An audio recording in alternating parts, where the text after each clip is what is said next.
Cool. Someone's got to tweet it on what do you call it though? Yeah, if you just whatever tweet you compose for the Muga, just copy and paste it and tweet off the main account. Yeah. Just let me know when you've sent it, and I'll do it now. Alright, cool. I've posted it in the chat now. Then. Cool, got it. Cool, calm. Yeah, let's get started then. It's been a good weekend, I guess. Let's get into it. Hello and welcome to another episode of Muga. This week I'm joined by Sebi. How's it going, Sebi? What's good? Man. Good to see you. Or not. Dre, how you doing, mate? You're becoming something of a regular. A fan favorite, if you would. Just trying to keep up appearances, you know. We appreciate it. What are you saying to me? Day FM. I warned them. them. Yeah, you did. Yeah, things today, come on. You already know what it is. P6. You did. Before we start, as usual, I have to do the usual plug the social. So if you're not following us already, we've got the Muga Touchline account. Give that a follow. Obviously, follow the YouTube channel. If you're watching this, I assume you're already subscribed, but if you're not subscribed, make sure you do. And as you're watching, please make sure you're clicking that like button. What you can see at the bottom scrolled is a banner for our live show this Sunday. Sunday the 22nd is at the Brewdog in Dalston. We'll be showing 2 games. So there's 2 p.m. kickoff, Man United versus Southampton. And then obviously we've got the big game, Arsenal versus Chelsea. So what we should hopefully get is see our team do our job. Then we get a win-win situation. You know, Arsenal win, cool, we laugh at Chelsea. Chelsea win, we laugh at Arsenal. If they draw, we've created a little gap. So you really can't lose. And with the ticket, you also get a free drink on entry as well. So, you know, for me, it sounds like a no-brainer. But with that being said, let's get into business. The comments are already popping off. Birds flying. Let's go. You know how I feel. We had our first game of the season, 12:30 kickoff on a Saturday. We always know that is potentially sticky territory, but not for us. It ended up being a 5-1 battering of Marcelo Bielsa's Leeds. I'll start with you, Timmy. What were your thoughts on the performance? Did you go to Old Trafford for this one? Yeah, I was there still. First. Before you talk about the performance, what was the atmosphere like? Bro, when Varane come out, crazy, bro. Crazy. But do you know what? Yeah, first full capacity game since COVID, innit? And you could just tell like the place was just rocking, man. I wish I was sat in Stretford End. I was at like the other side of it. I was like somewhat to like the right of the Stretford End, innit? But them lot stood up for the whole game. I mean, they do it anyway, but it was just something different. All the chants were coming, like it was rocking, it was noisy, it was loud, and the all-round vibe was just great, man. Honestly, it was such a good day out, man. Obviously, we saw the lads back in their seats in front of right at front and set the seat massive. Listen, they're coming through, and you know it's gonna be a good day, isn't it? So get into the game, get into what you saw in the first half. What were your thoughts on the performance? Bro, I've got nothing bad to say about anyone apart from Daniel James. So, honestly, I've got nothing bad to say about anyone but him. I think you know, we started quite well, actually. I'm talking like the first 5 to 10 minutes. Had them under pressure. We got 2 quick corners, which came to nothing. And then they started easing their way back into the game. Pogba was a little bit sloppy on the ball. Bruno was a bit sloppy on the ball. Daniel James had a few openings that he couldn't convert. Have you not? But once we got a stranglehold on the game again, honestly, it was just pretty plain sailing from there. Pogba started picking out his passes. Bruno started getting into more space. He started like making runs into the opposition's penalty area, which ultimately led to the first goal. And at halftime, we were definitely good value for the lead. I felt like we could have had a couple before halftime. Daniel James had 2 good chances. Pogba missed the flipping sitter. as well. And I thought, pardon me, on the balance of play, 1-0 probably was flattering for Leeds. I think we could have gone in 2-0 up. And from then I was like super confident. I just wanted them to do the same thing in the second half. And lo and behold, started the second half, like what, 2 minutes in or something. I mean, it's a wonder goal, isn't it? Like, I can't really blame anyone for that. It's just a wonder goal, man. It's a great strike. But what I loved was the fact that straight away, and this weren't happening last season. When we were conceding goals, this weren't happening last season. We weren't getting straight back onto the front foot straight away. We said, nah. You got that lucky goal? Nah, that's not going to stop us. Then boom, Greenwood, 2-1. What a finish by Greenwood, by the way. What a finish. I need someone, listen, let me take 2 minutes. Sorry, guys. Let me take 2 minutes to talk about this goal, yeah? Because when I was there live, right, and from where I could see the full pitch, because they were shooting up this end, didn't it? Pogba's picked up the ball, right? And I kid you not, Daniel James has probably made the best run of his life, right? And I kid you not, bro, all Pogba needs to do is just slip him in. It's a much easier pass than the pass he actually played. Slip my man in, and he's one-on-one, and he should score. But this is why Pogba's the GOAT, fam, because he knows that that's Daniel James on the end of the pass, not Jadon Sancho, not Marcus Rashford, not Mason Greenwood on the end of that pass that he could have played to Dan James. He said, nah, you're gonna fuck that up. I'm gonna play a more difficult pass, but I know if Greenwood gets on the end of it, we're going 2-1 up. And what a pass that was. What a pass. Greenwood, first touch, impeccable. Like the pass was just inch perfect. It's just straight in his stride, but his first touch was so good. Like he just comes across the defender that's tracking him, and at that point he's gone. You're not going to catch him. And then you know what it's like with Greenwood and opposite corner strikes and that cash money, bro. 2-1, and then from then on it was just smooth sailing. You know what I mean? I ain't got to say too much. Something light. Calm. Seb, I'm gonna come across to you. I know you're on the Discord on Saturday, holding it down. There's a couple of players that Timmy mentioned there who I want to get a bit more from you in terms of their performance. I'm going to start with Mason Greenwood. Obviously, we saw him in a bit of different role this game from what we've been accustomed to. I want to get your thoughts on his performance and what we should hope to expect from Mason this season, how he should be used. Greenwood was really good. I'm a big fan of him playing as a centre forward, so I was happy to see him start there. Like when I saw the lineup, I knew, all right, cool, this is where Greenwood's going to start, and I think that's where he's going to grow up and spend the majority of his career playing in that position. I think he started the game quite bright. Seems like he's bulked up a bit. I think it was Lincoln playing well. And in the first half, he was having a bit of a 50-50 game. I don't think it was too bad.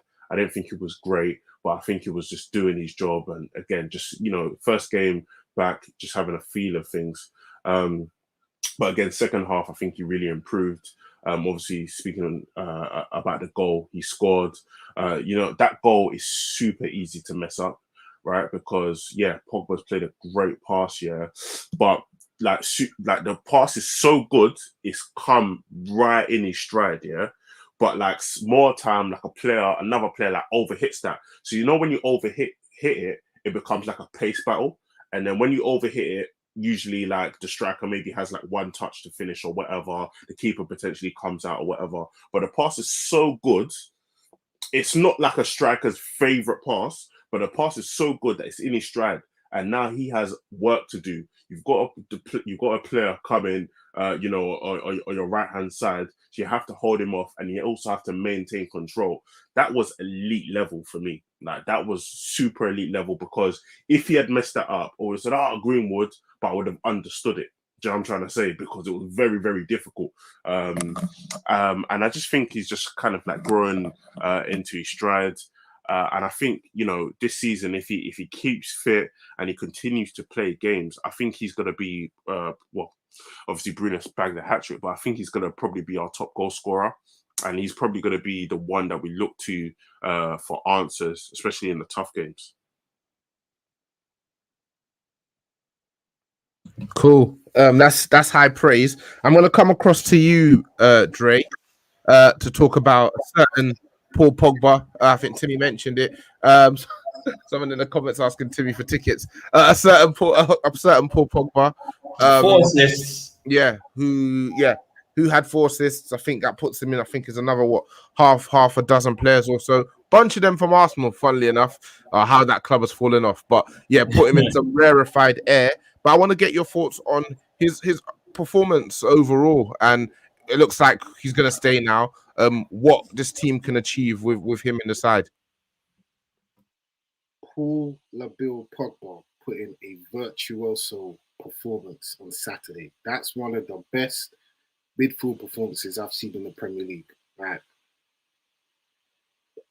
It was just pure quality. The passing, the way he got about the pitch. Yes, sir. I don't want to say we should be playing him out on the left on the regular, but that worked beautifully. Him dovetailing with Sancho, and then Greenwood's making them runs. It's just, it was just beautiful to watch. There was something different with Pogba, with Bruno, with the whole lot of them on Saturday. Like, it just seemed like the mission is to win the league this year. Right. Okay, you're putting it out there, yeah? The mission, you could tell. Like, I know we smacked them up 6-2 back. This is good music. That day felt different. Like, I was saying it to my friend like yesterday. Like, I remember 2006, 2007. Yeah, opening day we played Fulham and we smacked them up 5-0. And I remember that day I said to my brother, "We're going to win the league." You know, that performance was, the performance of Pogba and Bruno and them, man. I'm not saying we're going to win the league, but it was. I had that feeling on Saturday watching that game, and I don't think Pogba's going to stay. I think he's going to be gone at the end of the season. But if he can give us one final season of just class, quality, and performances, and a trophy, and possibly the league, then I'm fine with that. Innit? I need 37 more for Saturday. That's it, Jay spitting that chronic. and Dre, what does that do for his legacy? Obviously, we saw Micah Richards discussing. Yeah, we saw Micah Richards discussing the treatment Pogba received from the media in comparison to Harry Kane, etc. But what does that mean if he's able to end his time here with a league title? You've got rival fans saying that, "Oh, why are you guys saying you can't win the title?" You apparently got a superstar squad. I don't know if you saw the team that was made up of all the players who didn't play. You're seeing Dallo there, you're seeing Varane, you're seeing Bailly, you're seeing Telles, you're seeing Van der Beek, you're seeing Matic, you're seeing Rashford, Sancho, Cavani. These are good footballers. So obviously previous pod, 96 points. We won't speak on that too much, but do we at this point, in terms of how long Ollie's been here, the investment he's had, the quality of players he's had, do we need to be saying that we need to be right up there with whoever's fighting for that title this season? Yeah. 100%. Yeah. He's got no excuse now, man. He's got no, bro, if we're being real within ourselves, yeah, United have 2 of the best 5 players in the Premier League in their team. Right, in Paul Pogba and Bruno. Bruno is obviously more efficiency than anything else, but with the numbers that he puts up, you can't keep him out of the top 5 shouts. Like, so top 5 in no order will be KDB, Kane, Pogba, Bruno, and Salah. Right, those are the best 5 players in the Premier League right now, and United have 2 of those players, coupled with players like Marcus Rashford, Jadon Sancho, who for me is breaking in the top 10. Rashford also for me is good enough to be in the top 10 as well. We've now got Varane at centre-back, who's top 2 centre-backs in the league, along with Maguire, who a lot of people might say is the 3rd best centre-back in the league as well. Do you know what I mean? So bro. Now What there's no say you, sir? Where do you have him? somewhere between like 6 and 10, maybe. Okay, I mean, he's but making progress. He's coming up your rankings. I know. yeah, Last like season, bro, he's getting better. But you know me, I'll never be a big Maguire fan, innit? But yeah. as of now, we just have no excuse. Like the team is primed now, and the only thing stopping us from winning the league is Ollie. So now it's up to him to prove everybody wrong. Because I think he could probably do it. He can do it. Mm. Funny enough, we were having this conversation earlier, and someone was saying like Ollie, he's come in, he's improved the team in terms of league position, he's improved the team in terms of individual player performances. How long can we say that he's not actually a good manager? Because we always say it's Ollie, and maybe we're giving him a hard time. Seb, I'll come across to you because you were in that conversation. What do you think of that point? Is that something you agree with?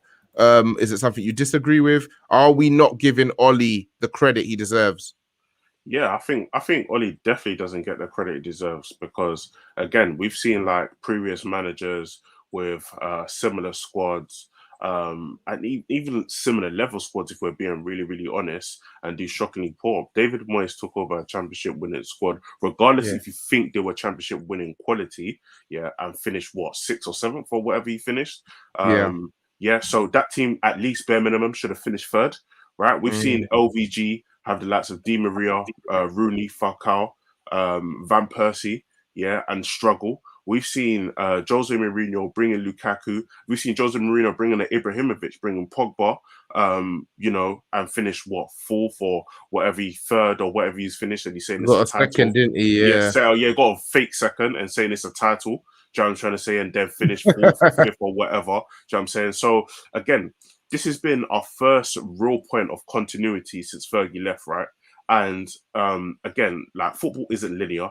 Yeah, so anybody says, "Oh, Ollie finished third, and then it's going to finish second, it's going to finish first." It doesn't work like that. But we have Mm. seen clear progression, whether that be the people that he keeps out of the squad, yeah, and just knowing your players that, all right, cool, this player should not be playing. The only reason why this player is playing is maybe because I don't have any other players, but I'm not playing this player Yeah. because I think he's good or I think he's better than anybody else. I'm not spiting. Yeah. I'm not playing Pogba because his agent came out and said da da da da da, and I've benched him or whatever.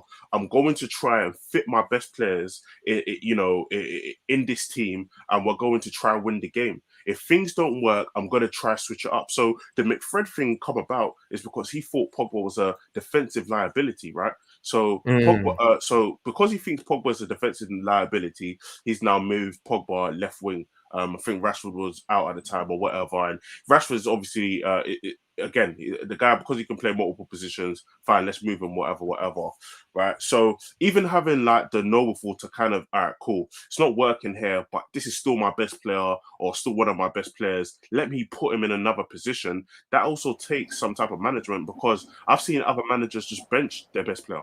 Right, so I've seen managers, but all right, cool. I've got a left winger here, for balance. Pogba, you're gonna have to sit on the bench. Sorry, we're gonna do this McFred thing for the rest of the season.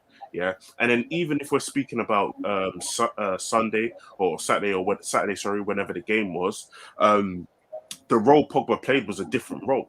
So he had a free role in the in that game, yeah. And a big critique of me, a big critique of Bruno is that Bruno does not create enough, yeah.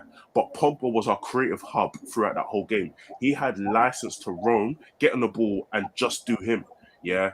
So I don't know, how many games we can continue to play like that. But I'm saying that takes, some type of management, right? To say, all right, cool, Pogba, you do this. Bruno, your second striker, you do this. You know what I mean? This person does this or whatever. So he's making correct decisions. And he has made wrong decisions and he has lost finals. But when we look at what we've had previously, he's trending in the right direction. Greenwood has spoken positively of him in regards to him just being a striker and just learning the game and whatever. Everybody speaks, in a positive way about Ollie. So it's about, yes, tempering our expectations. Ollie isn't Pep Guardiola, but he's much better than what people give him credit for. And when Arteta, Lampard, and Ollie first started their jobs at their respective clubs, Ollie was named the PE teacher. The other ones had the hype. But it looks like Lampard and Arteta are the PE teachers, and Oli at least deserves some type of credit. Yeah, that's fair. I mean, in fairness to Lampard, he had a very good season at Derby. So kind of No, like bro, he didn't. he You was, know, he like, he finished the did. same. So, No, wait. He finished the same position that Derby finished in the previous season, bro. yeah, but Don't, the difference is they weren't supposed to make it there. They then beat the championship favourites in 2 legs in the first in their first playoff game against Leeds. They beat Leeds twice and made it to the playoff finals. Lampard had a very, very good first season, a very, very good first season. So I think between the 3 of them, Lampard for me was already like ahead of them because he'd already like cemented his like somewhat like rep for doing what he did, whereas Arteta had the rep because he was under Pep. And Oli, everyone just dubbed him the PE teacher because he got Cardiff relegated. When if anyone actually knew what they were talking about, they'd know that he came to Cardiff midway through the season when they were already bottom. So it's not as if he's the reason that they went down. Do you know what I mean? But it's just he came from Molde, an unknown team, and it's like this guy doesn't really have the credentials for the job, which he didn't, right? And the thing with Oli is Lampard, like I said, he'd already been certified in this thing with Derby, and then the thing with Arteta is that like he was under like the one of the greatest managers of all time. So it's like now it just leaves Oli, who's just this PE teacher. Plus, everyone hates United anyway, so they're gonna do what they can to get on us. Do you know what I mean? But if we're being completely honest, Oli is better than both of them. And he's proven that he's better than both of them. And it's true, he doesn't get enough credit because every time United do something good, everyone always starts talking about the individual brilliance. Sebi hit the nail on the head, right, with moving Pogba to left wing. Although he just starts there, innit? Like, I haven't seen many heat maps, but I reckon if you bring heat maps of where Pogba's playing, I think a lot of the time he is more central than anywhere else. Luke Shaw does a lot of bombing up and down that left wing to keep the shape somewhat and give us more options on the left.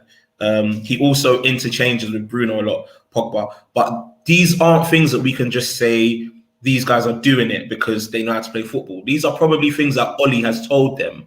Like, look, yeah, Paul, you're going to start out on the left, but we're going to need you in the middle. We know we're going to need your creativity around there. So, when you get a little bit of license, move inside. If you want to swap with Bruno for a bit, swap with Bruno for a bit. And these are the little things that we're not giving Oli credit for. That Sebi's right. He does deserve credit for because at the end of the day, we can't keep saying, these are just doing it because they're good footballers.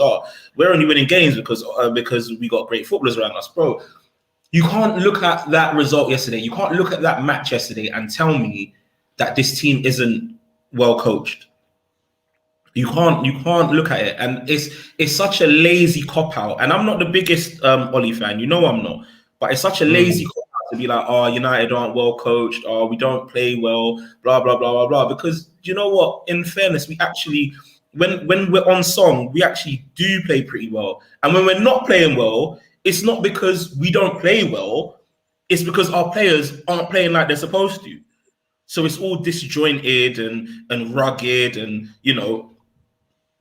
and like tired basically. So Oli does deserve credit, and I'm happy that we now all here saying that Oli deserves this credit because now he definitely has no excuse. So yeah, no excuse. Okay, cool. So what I'll say off the back of that then is what constitutes him having a bad season and puts his head on the chopping block. And I'll come to you, Dre, where we've outlined now that the expectation is for us to compete. What constitutes he hasn't done well enough, he has to go, and what constitutes we'll give him a bit more resource and we'll go again next season. I just want us to be clear among ourselves here on Muga what the expectations are for Oli, and we discuss as the season goes on. I think no trophy and not even being in the title race, but finish top 4. I think he has to go because he's now got that team where minimum should be winning a trophy this year. what constitutes a good season. I think even if we don't win a trophy, but we run whoever wins the league close, like the final couple of Okay, games. what is that? Is that still in the title race with 10 games to go, 5 games to go? We're in that title race come May. Okay. The latter parts of May, he could possibly buy a stay. But it's got to be a trophy this year. I think that will keep United fans happy. Well, to me, I want the league, man. Okay, that's interesting. And I'll add a further question off the back of my initial question. If we were to get rid of him, who is the outstanding candidate to come in and replace him? Conte. Interesting. Seb, any names? I can't do the Conte thing. The reason why I can't do the Conte thing is because Boring. No, forget the football, forget that, because I want to win in it. Conte, yeah, is basically like we sell our soul, and then the squad left is so dire that it's just insane. And knowing our board, it will take so long to replace all these people that only Conte can get the best out of. So that's why I wouldn't take him. I think he'll win, and I think I like it. I again, sometimes he's boring, but sometimes it actually plays good football. I just think because of our board, if we had a City board, yeah, where all right, cool, quick signings, we'll send everybody that Conte will ship out. I'll say yeah straight away. I'm on that, whatever. But just because of that, I'm not on it. So I would take. Oh man, well, I'll take. Okay, let me ask you guys. Let me throw out some names. Yeah, Pochettino, Mauricio Pochettino. No, I'm not on the Poch thing anymore. No, he used to win the Champions League. What you're done with Poch, yeah? Yeah, it's just, for me, He's never really been a Poch fan like that. But for me, yeah, I was like, what's the difference here between Oli and Poch? Okay, that's how I look at it. Like, I want a clear style difference. Yeah, I need a clear, like, very, very clear style difference if I'm bringing in another manager. I.e., you mentioned Conte. That's a very clear style difference. Different way of playing, different personnel, different ethos, different everything. I think Poch and Oli are different, are quite similar. I just think Poch is more polished than Oli.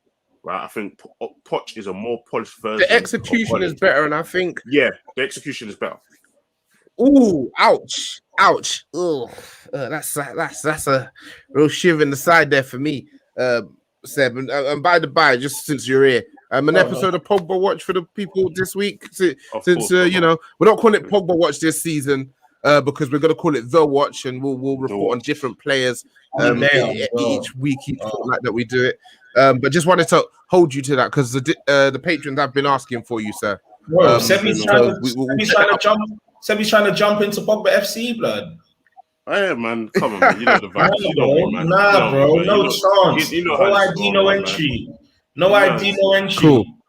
No way. Cool. So we talk about let's talk about Varane because obviously that's been confirmed now. He's come out. He's the number 19. There's some murmurs that Phil Jones didn't give the shout. Champions League Varane. So obviously Lindelof now named the Sweden captain. A lovely pass for Bruno's third goal. I'm going to go around and ask you guys again. If you're Ollie, off the back of that performance, we've got Southampton on the weekend, 20-second live show. I'll post a link in the chat actually for those of you who are here. Do you drop Lindelof from a winning team and winning formula for Varane, or do you tell Varane to just chill a bit and we ease you into it? Timmy, I'll start with you. Like ease him in, give him a couple of days, a week or so of training. Let him. I think is there a thing next week? Because I know that are the fixtures congested again, like last season, this season, or they're just normal. I think it's a bit congested. Yeah. So I was gonna say, like, if we got like a third round League Cup, like just like ease him in there, like let him get some minutes under his belt. I think he played one preseason friendly for Madrid, and I don't even think he played like a full game or anything. So he needs minutes. He needs to adjust to the pace of the Premier League as well. And you can't drop Lindelof after a performance like that, man. He was really good. What do you think it sends the wrong message? Yeah, I mean, like you don't just put it on a plate for man. Like Varane knows he's going to be our first choice centre back eventually, but you don't just give it to him like that. Like, you know what I mean? Like, let Lindelof Let Lindelof have a couple games and show, man. Like, listen, I'm on both of your necks. Perform, or else I'm coming in. You know what I mean? And if starters you mean to go on thing, I was really, really impressed with Lindelof. Really, really impressed with Lindelof, man. All right, cool. Yeah, I mean, they call him Iceman. We've had conversations among ourselves of What's up, Gaffer? Sweden set up, but the fact they've named him captain suggests that he's got something or other about him as a leader. Yeah, he's got something or other about him as a leader. Dre, if it's you, do you keep Lindelof in the team, or do you take him out for Varane immediately?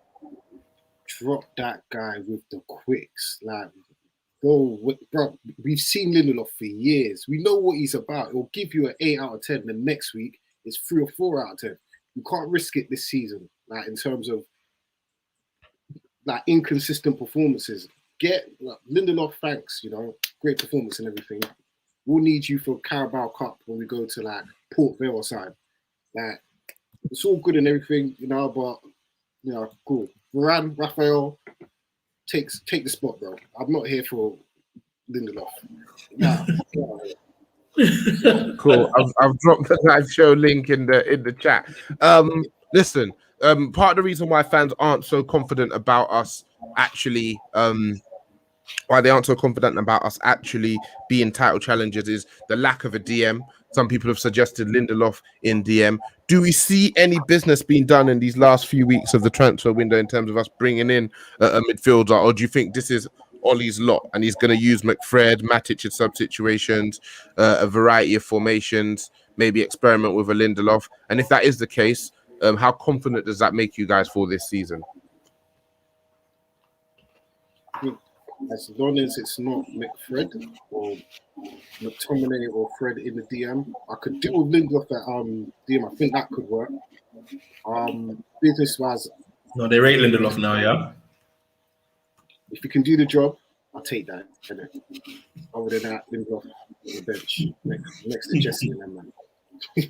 But as far as business wise, unless there's a target that Ollie really likes and immediately becomes available, I don't see any other business taking part. Especially United take so long to get transfers done anyway. Probably start negotiations now and won't get done till the next transfer window. So I don't see no business happening. Cool. Sebi, I'm gonna afford you a moment of shamelessness. It wouldn't be a Muga pod with Sebi without it. Scott McTominay against Leeds. Break that performance down for us, because in the Muga group chat you've been saying a lot, but I think it's important the listeners hear it and also we get that recorded.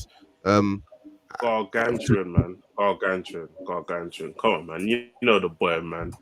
I don't know the boy. What I do know is a couple of. Apparently he's a good game player. What I do know. Allow it, man. What I do know is a few weeks ago when you're on the pod, you said, I can't do this McFred thing anymore. Yeah, I can't do the McFred thing, but I can do the McTom thing. You know what I'm saying? That's you didn't read the small print, brother. You didn't read the small print, brother. In that small print, McTom, I can do the McTom thing. Because for me, again, as I said, I've always been I'm not under any illusion of McTom's ability, and I'm not deluded in regards to me thinking that we don't need a DM. Like, we need a DM 100%.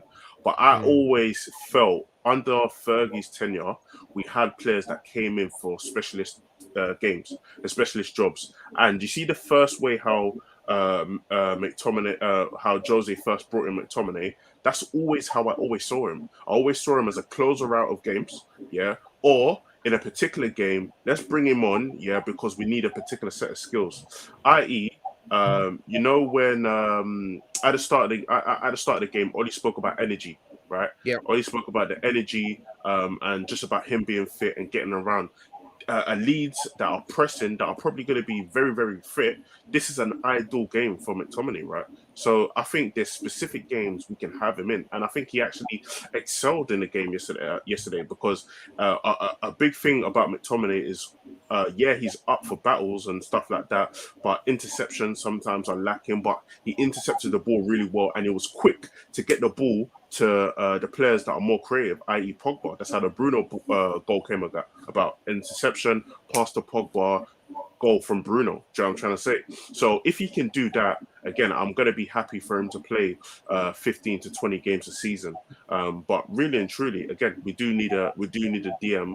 But the critique of McTominay is surely unjust because everybody knows his ability. You just have to use him in the right games. Do you know what I'm saying? And Okay. I think yesterday was a very, very good game, and it was similar to who do they call that? Is it Johan Cruyff? They used to call him. Yeah, it was just kind of similar to Johan. Do you know what I'm trying to say? So, big up my boy Scotty, man. Yeah, don't worry. We know that this loving won't last any longer than maybe a couple of weeks. Listen, Timmy, Dre, I see the disgust on your face. We don't really acknowledge the thoughts of a madman. Yes, some of you will say you give him the platform. Yes, we'll give him the platform. He's part of Muga. But among ourselves, we won't really acknowledge the madness of the man that is Sebi. Cool, fantastic. So let's look ahead to that game next Sunday away at Southampton. They're a team who, yeah, we've had mixed performances against them over the years. Obviously, we had the 9-0? 9-0 last season. We had the 2-2. Remember that pod, Timmy? The post-game 2-2 when we were playing COVID ball. Still probably, yeah, that last minute, was it what was the guy's name? Obafemi. Michael It was Obafemi. yeah, the last minute equalizer. So we've had our moments against them. I think did we have a 3-2 against them as well last season with Cavani? So yeah, we've had the last few years, we've had quite a few kind of battles with them. I don't want to downplay the game we had on Saturday, but just like last season, Leeds away definitely play into our hands. So it's definitely not a performance that for me I can be like, oh wow, I'm blown away. Southampton, I think, present a more tricky opposition. And it's they know how they want to play. You know how Hassan Hootel tries to play. How well he does that based on the players he has is another conversation. But I think going away to them off the back of the away record we had last season as well, I think it'll be a nice early season test. So I'll start with you again, Dre. What are your expectations going into that game on Sunday? How would you like to see us line up? And let's get an early prediction from you. We'll have a pre-game Patreon pod on this. But since we're here, we know a gentleman enjoying life off the back of a 5-1. Shoot the shit. Talk some shit, man. I think we will win on Sunday. I'm not even worried about Southampton and crap. But I feel like the only way we won't win is complacency. And I've seen many times with this team under Ollie, we get a good win, then the next game we drop points. And that's something that we desperately need to iron out. So the only way we don't win is we beat ourselves, innit? Like, it won't be the same as Leeds on Sun Tzu, I see you. The art of war. It won't be the same as Leeds on Saturday. Southampton will not afford us or allow us to go toe-to-toe with them. They're going to sit back and see if we can break them down. So for us, we've just got to be patient and take our chances when we get them in it. And don't let Southampton in. Don't let Ward-Prowse think he's David Beckham and start trying to hit free kicks like he loves to do against us. Like, be professional, get the job done. I think we will smack them up. We're going 3 or 4-0. Hopefully it's not McTominay and Fred. Like, I think Matic might come in. Sancho will start. Hopefully, you think so? Oh, yeah. For Dan James, I mean, it's not a hard choice, is it? Well, that MU TV competition winner, Dan James, needs to be escorted. I'm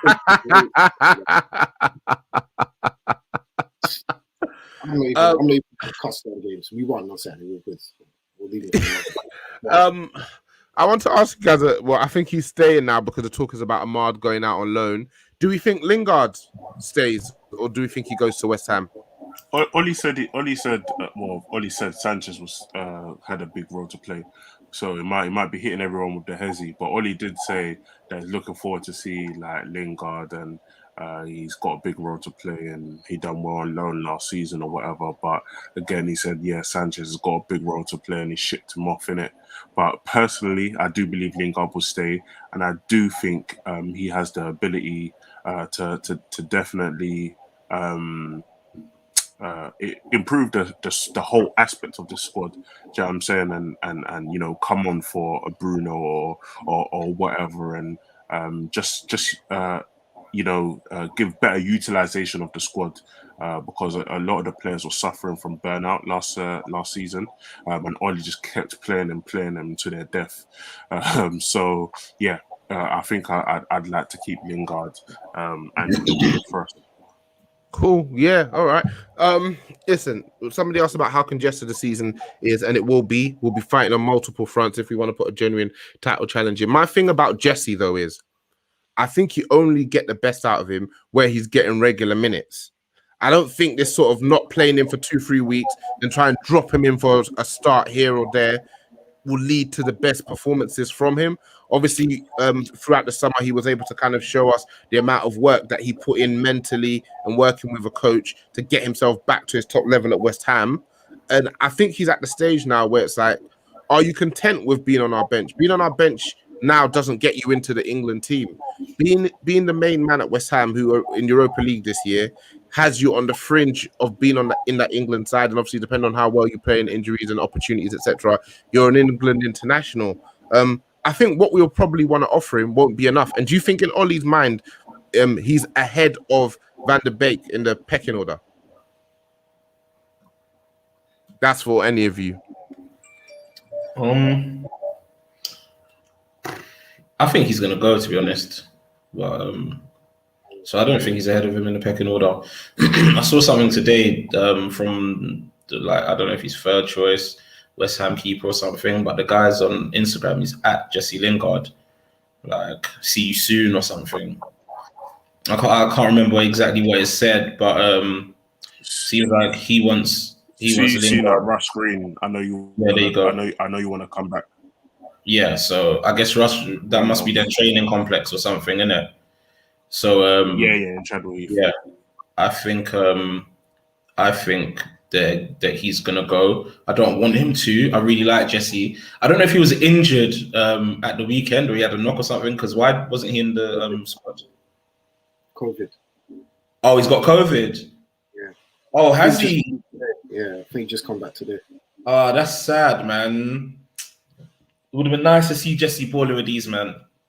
It would have been nice to see. Was that a genuinely sad, or was that's sad like Drake when KD off of the Achilles? Like, that's sad. No, bro. You man know I like Jesse, innit? So I like Jesse, bro. So I really want to see him because Jesse's a fluid footballer, innit? He might not be the best footballer, but he's very fluid. And with games and confidence, he's actually a very, very good player. The problem is, like you said, is he going to get enough chances to keep a run of form going in this United team? Which is probably, the answer is probably going to be a no. But it's up to him to hit the ground running, because if he stays and hits the ground running, he's just going to have to make it hard for Ollie to drop him. Because if he keeps playing well, then Ollie can't drop him, right? Agreed. Money, definitely. Let's see. If the money's right, he's gone. How much would you sell him for? 30, 35. Well, I think 25 to 30. I think 25 to 30. I'll be happy to take. He's a starter for a top half of the table side, and he's a key player for them. I think, and he's English as well. So 25 to 30 million. West Ham, give us the money. Let's just get it cracking, man. We've got a lot of players, not to mention the ones who are in the first team now.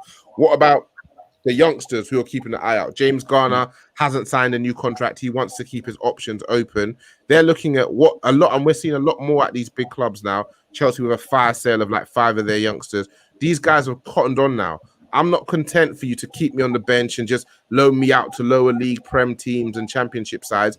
I want to know what is my pathway to the first team. So where I'm trying to have a pathway to the first team, and you're still signing guys from abroad, not to mention the guys who are already blocking my way now. We've got a batch of 2 or 3 or 4 really good young midfielders. we need to create a pathway for these guys to get into the first team. You've got Medru, you've got Galbraith, who guys were raving about today, and you've got Ghana. And ideally, you want one or two of them to get into the first team. But they need to know that the space is there for them to do so, or they'll go elsewhere. They'll go elsewhere. So if that means sacrificing Jesse and making some money while doing it, for me, so, thank you for the memories, Jesse. But yeah, go and enjoy your career, man. And I know you'll love it in London.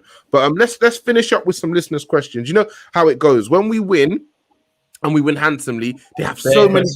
They want to know so many things, so many thoughts, guys. What do you think about this? What do you think about that? What's your favorite color of shorts on the kit? Blah blah blah.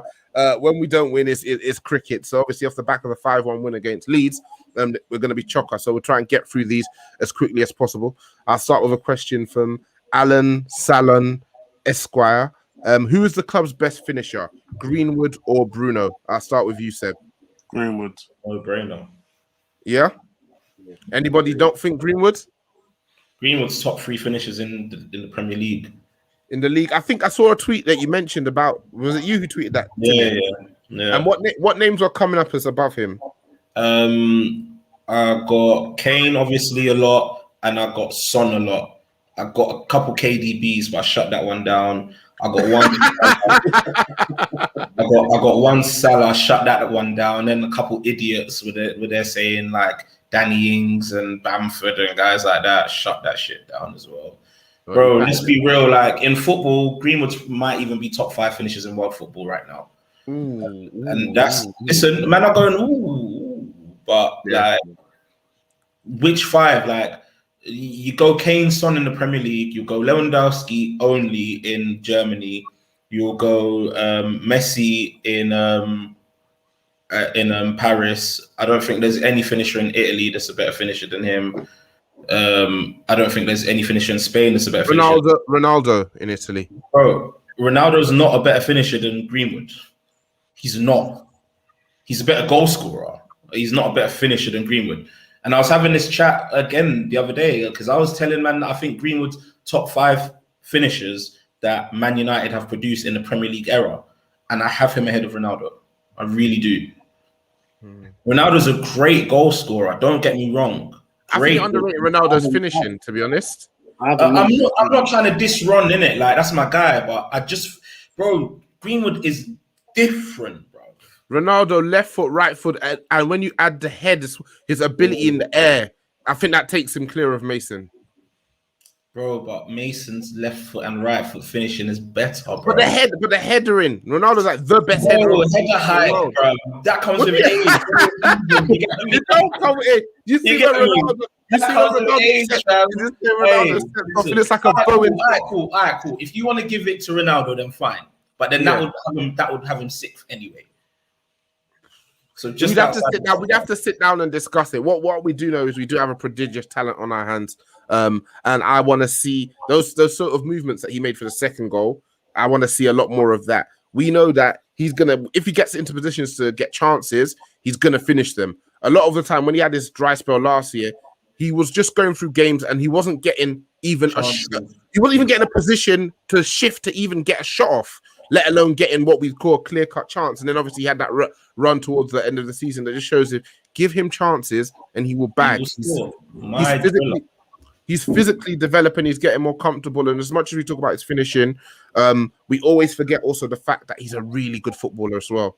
He's actually a really good technical player. He can beat players dribbling. He can get the ball back to goal, turn, retain possession, and he can turn. He plays the game 360, so he can turn left, he can turn right, and he can use either foot, and he can give it off, or he can just go.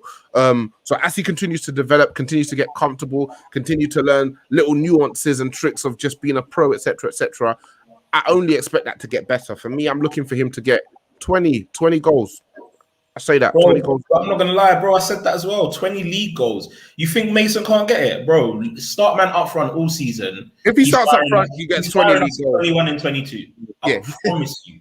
If he starts up front, he gets 20 league goals. But I think that it'll be rotated between himself and Cavani with a bit of Martial.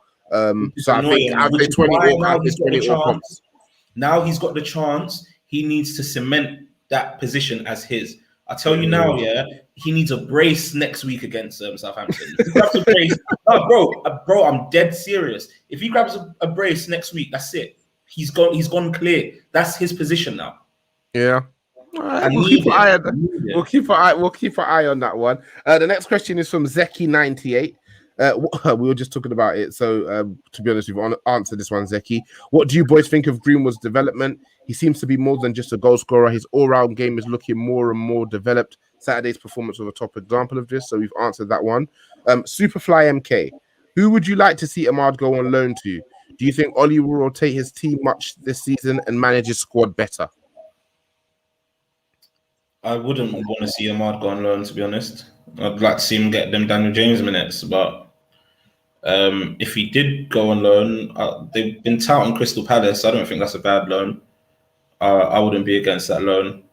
I also wouldn't be against the Aston Villa loan as well. I think he's better than Traore, so... Do you think they'll start him out though? Like, I know we've discussed Tuanzebe's move, and Ahmad is so good. If he has to start over flipping Traore, bro. I think on the talent wise, yes. I think that he's still slight, he's still a kid, and I think a lot of that will give the kind of the durability and just the size and just to being a man in comparison to Ahmad will mean that I think that their minutes end up being pretty similar. I think for me anyway, I want to see him go somewhere where he is like almost undisputedly their top 2-3 players, and the ball is coming to him a lot rather than him being an option. And you're getting used to that kind of attention and that physicality of the Premier League, and he goes from there. We already see that he makes runs in behind the box. He gets in between the line. He's got a playmaker eye as well. So this kid is a real talent, man. I just don't know. Let's say he was to say, are those Daniel James minutes enough? Because remember, we've got Sancho now. So are those Dan James minutes enough for Ahmad to develop the way we want him to develop? Is what I'd ask. No, but it'll be Dan James minutes plus his own minutes, isn't it? But the thing is, I don't think he'll get a lot of minutes. The thing is, I would have wanted to see Mata gone in that regard, because I think Mata dribs away at minutes as well. Like, no disrespect to him, good guy to have around the dressing room and whatnot. If Mata was gone, then that makes sense to me, because Mata's going to get in and around 10 starts. He'll go play in Europe. He'll play those away games. Get rid of Mata. Daniel James, you sell him as well. Those, for me, that's a good chunk of minutes for Ahmad to play. I remember when Ronaldo was 18, 19, first season, we said he's going to play. He's going to start half the games, and you just slowly develop and you build him up from there. And I'd love to see us do something similar with Ahmad. But yeah, in terms of the second question, Dre, do you think Ollie will rotate his team much this season and manage his squad better? I hope he does, but this is the same man that says he's very stubborn, isn't it? And like, it's one of those when he'll try to rotate, it doesn't go well, he'll revert back to type and bring on Bruno, probably Sancho, Rashford if he's fit, and then he'll just stick with the same team week in, week out. If we are going to have a successful season, he needs to rotate. He's got a good enough squad that he can rotate. But I think with him, he just doesn't trust certain members of the team, i.e. Van der Beek. Like, I'm pretty sure last season we would love to give Bruno some rest. And he tried it against West Ham. And he started Van der Beek, and Van der Beek shit the bed in it. And he brought on Bruno and Rashford, and we came back and won the game. Since then, I feel like he doesn't trust him. I don't think he trusts other players like Matic to come in and do a job, say if he wants to rest McTominay or Fred. So I think with Ollie, it's just a simple case. He's just got to trust what he's got now. If he does that, then we're sure to have a good season. Trophy minimum. Cool. Next question is from Zeki98 again. Everyone seems to be writing us off simply because of no DM signing. Do you guys think we will have to rely on our ability to outscore everyone to mount a title challenge? Yeah, I think so. Yeah, I think so. When I say 21 and 22, I sincerely believe that we can do it, but it's got a lot to do with our forward players like scoring bags of goals. We're gonna get caught out with Fred and McTominay in DM in centre mid. We're gonna get caught out regularly with them in centre mid, but luckily we now have a defense that for me is one of the best in world football. So even if they bypass the Freds and McToms, they still then have to bypass that back four, which is going to be pretty hard to do. I do think we need a DM that just cements the fact that we're going to win the league for me. But I do still think we can win without a DM because our forward players between them are just going to be they're just going to be too good, man. The amount of goals that we're going to score this season, trust me, bro. We're outscoring City this season. Facts. Okay. Got a question from Chooks, and I'm asking it because it's kind of related to that conversation we have about a DM. What realistic signing for 45 million would make you think we were certified title challengers? Locatelli, but he's gone now. Has he gone to Juve, yeah? Yeah. Okay, I'd have taken Locatelli. I'll take Douglas Luiz as well. Ruben Neves, I will take. Oh, I'd absolutely take Ruben Neves, actually. Bring me Neves, bro. Huh? 40 million is available for. Yeah, I'd take him. Facts. I'd try and even do a little Jesse Lingard swap with him, bro. Don't play at Wolves. That's Dan James in that deal, then. Yeah, bro. Yeah, just because, like, we don't want Dan James now. Just take him, man. Just, don't worry. You can have him. Yeah, but it's like it's on the house. It's on the house. Just no. We insist. Yeah, you know what I mean? Cool.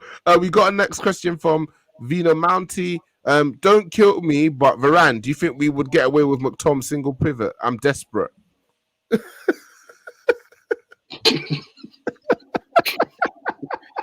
Bro, with McTom in a single pivot, yeah, we still win the league, bro. We just have to win every game 6-4, bro. You know what I mean? But we'll still win the league, though. We'll still win. Next question is from _active_T_. Thoughts on Tielemans? Would love a pivot of him and Basuma. Yeah, good player, man. Very good player.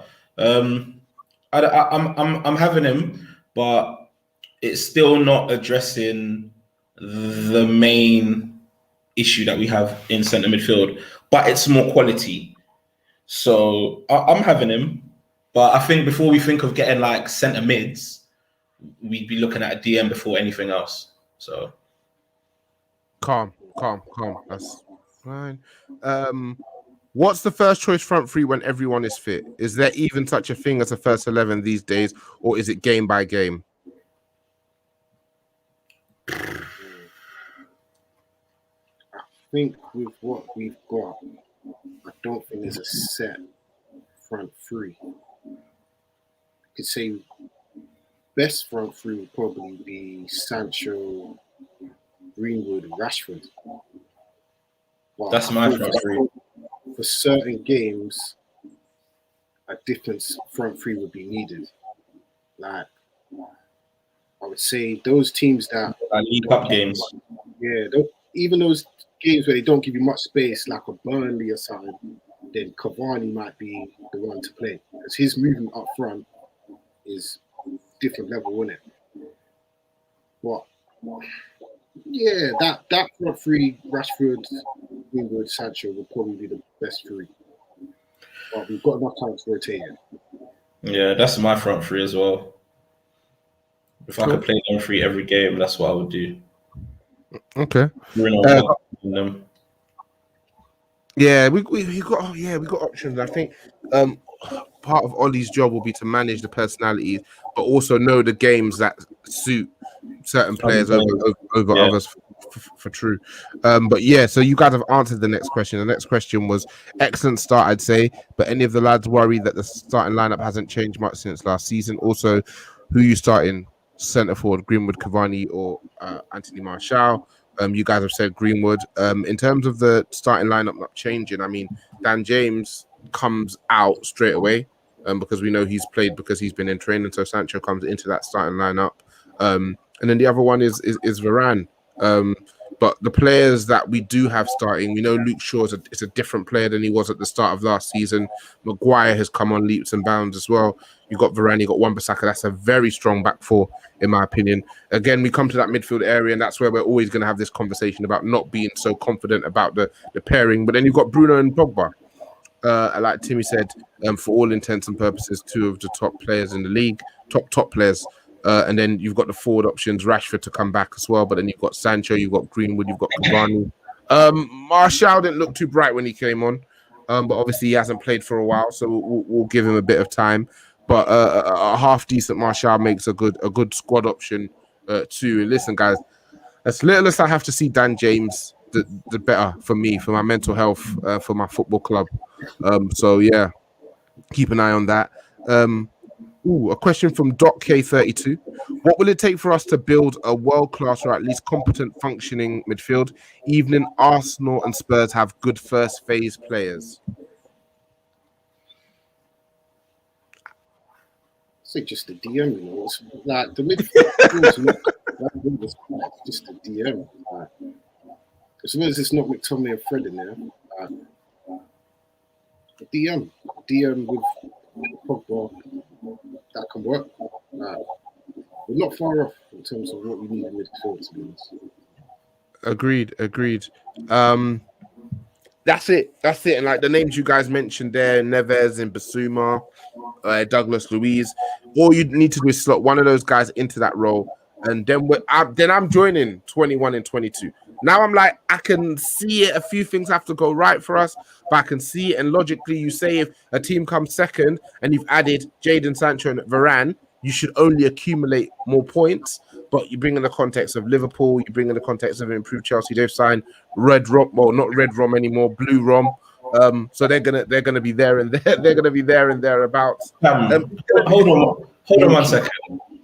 Is Sebi? I said Sebi? Is Mariah saying that he's like somewhat on the 21 and 22 train? We should be competing. We should be competing. Yes. So you're there with us then, yeah? I wouldn't say I'm on the train because you know how I feel about Oli, but I'm at the station. You're at the station. I'm at the station. All right. Platform 9 3/4 and whatnot. Just me. Listen, it's gonna be an army this season. I'm telling you, bro. But they are. You know those vids that they post on Twitter, like this bare black guy just walking in suits in America. That's gonna be us and the Muga Mafia. That's it. Just us walking in suits. Cool. The next question. It's a good one from Chucks. Who from this current squad would get into our 07-08 squad? I think loads of players would get into the squad. I'd rather ask who would get into the starting lineup. I think that would probably be a bit more of a interesting question to ask. So, so we had Van der Sar. Yeah, no, it's our team, isn't it? Sorry, it's team. Who from this team would get into the 07-08 starting lineup? I think the squad, a lot of them, but let's say starting lineup. So the 07-08 team, we've got Van der Sar in goal. You've got Wes Brown at right back. You've got Rio and Vidic. You've got Patrice Evra. You've got a midfield made up of Carrick, Scholes, and Hargreaves. You've got Ronaldo, Rooney, and Tevez. Who from this squad gets into that team? What's the midfield? Hargreaves, Scholes, and Carrick. Oh no, we played 4-4-2 though, didn't we? Played the wing. He would at times. We kind of switch. Yeah. Sometimes it'd even be a 4-5-1 as well, and sometimes it'd be a 4-3-3. I mean, obviously, ability-wise, Pogba will get in, but I might just say no one though. It's a tough cop, man. It's a tough cop for them to get into that team. I can't lie. Yeah, I might just say no one. Like I said, ability-wise, is Wan-Bissaka better than Wes Brown? Was that year? No, just defensively, but forwards was Wes Brown.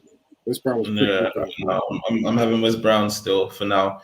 I'm having Evra, Rio and Vidic speak for themselves, bro. It might just only be Pogba, and that will be Carrick. Who would you take out for him if you were to? It'd be Hargreaves. And then what? Play one of Scholes or Carrick deeper. Scholes. Yeah, really, play Carrick deeper. Interesting. Carrick at that time had a good engine and he got around the pitch quite well. Scholes was obviously coming towards that. Yeah, he's the only one of the three that can do that properly either that or let Hargreaves sit and then Pogba come in for Carrick, and Pogba and Scholes are the 2 8s. But bro, I think he's the only person that's got even a sniff of getting in. But like I said, I probably don't change anyone. Don't change your winning formula. I hear you. Got a question from Vicinity TT. Does anyone on the cast still think Pogba should play pivot? I think it's clear now that final third role is by far his best. Is there anyone who still thinks he should play in the pivot? I don't think it's about playing him in the pivot. It's just about having him on the pitch. Like, he just needs to play on the pitch. He just needs to be on the pitch. And if it means, because when Rashford comes back, Rashford has to play on the left, right? And I'm not benching Rashford for Pogba. So, well, yeah, you got Fred and McTominay playing in the pivot. So Pogba's putting one of them on the bench easily. You know what I mean? I want to go to a 4-3-3. Until we're at a 4-3-3, then we're at this sort of like standstill. So I'll still play him in the pivot because he has to be on the pitch. Do you know what I mean? So okay, cool. What do you think, Dre? Do you agree with Timmy, or do you see it a bit differently? You shouldn't be playing at the pivot. If it's a 4-3-3 and we play with 2 8s, then that can work with Pogba. But the further he is up the pitch, the more help he is and benefit to us. I think if he plays in that pivot, especially the time when he tries to dilly dally on the ball, it's going to put us under unneeded pressure. We could concede a goal. So to me, we've tried it with him at the 6. Don't work. Just keep him further forward. That's where he does his damage, isn't it? Why do you people just think that this guy can't play in the pivot? Like, it baffles me, bro. It honestly baffles me. I think his skill set is that he can play in the pivot, and we've seen him have good games in the pivot. I feel like I feel the way his game is naturally inclined to, so the things that he naturally looks to do going forward, I just play him further forward. Like, I know he can play in the pivot, but if for example he just played further forward, the performances which we call dips and performances, they happen a lot less. I think. I think he's just a player who's there to create. Controlling isn't necessarily what he does naturally, and controlling is not just about passing ability, because if we're talking about passing ability, he can pass really well. There's a feel to controlling the game and the tempo and the ebb and the flow, and it's not what naturally comes to him. And he's always been at his best when somebody else is really worried about that, and he's been able to just get further forward, create chances. That's with his passing, with his dribbling ability, use his shooting ability, get into the box and create havoc. And that's what I'd like to see him. But in my mind, when that's the case, it's him or Bruno, really. If we're not going to change to a 4-3-3, it's him or Bruno. And it's very difficult. It's very difficult to justify just off the impact of the numbers. People are going to say you can't, 3 non-penalty goals as well now. They're going to, because obviously last season we were like penalties. And that's what I was gonna ask you. So then what do you do? Because we're gonna stay playing a 4-2-3-1, yeah, more than likely. So what do you do when Rashford's back? He'll have to play in the pivot. I just say, like I said, he can play in the pivot, but he'll have to. You can't not play Paul Pogba. We don't have the quality to justify not playing him. No, I completely agree. Question from Michael Griggs 26: was this Pogba's best ever performance in a United shirt? Bro, it seems like every other week is his best ever performance in the United shirt. But man, I'm going to tell me that he's inconsistent. Was that's it?